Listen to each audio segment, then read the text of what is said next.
Premièrement, juste avant le rêve et l'illusion, il est dit la vacuité est la manière dont toutes les choses existent réellement. La vacuité, c'est la manière dont toutes les choses existent véritablement, réellement. La vraie nature des phénomènes.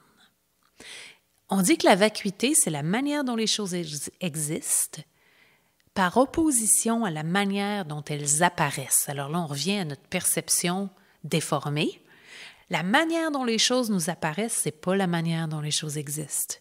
La manière dont les choses existent véritablement, c'est leur vacuité. Alors, juste rester avec ça, là, on va décortiquer. Alors, la vacuité, c'est la manière dont les choses existent réellement, qui s'oppose à la manière dont elles nous apparaissent. Elles nous apparaissent comme existant intrinsèquement, mais ce n'est pas leur mode d'existence. Nous croyons naturellement que les choses que nous voyons autour de nous, les tables, les chaises, les maisons existent vraiment.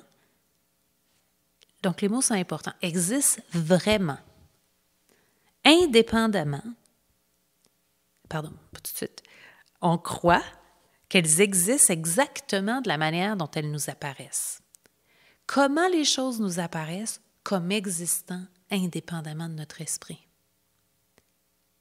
On croit qu'elles existent de la manière dont elles nous apparaissent parce qu'elles nous apparaissent comme étant out there, à l'extérieur de nous. Il ne nous vient jamais à l'idée de penser que mon esprit, que le mode d'existence des phénomènes dépend complètement de mon esprit. Jamais.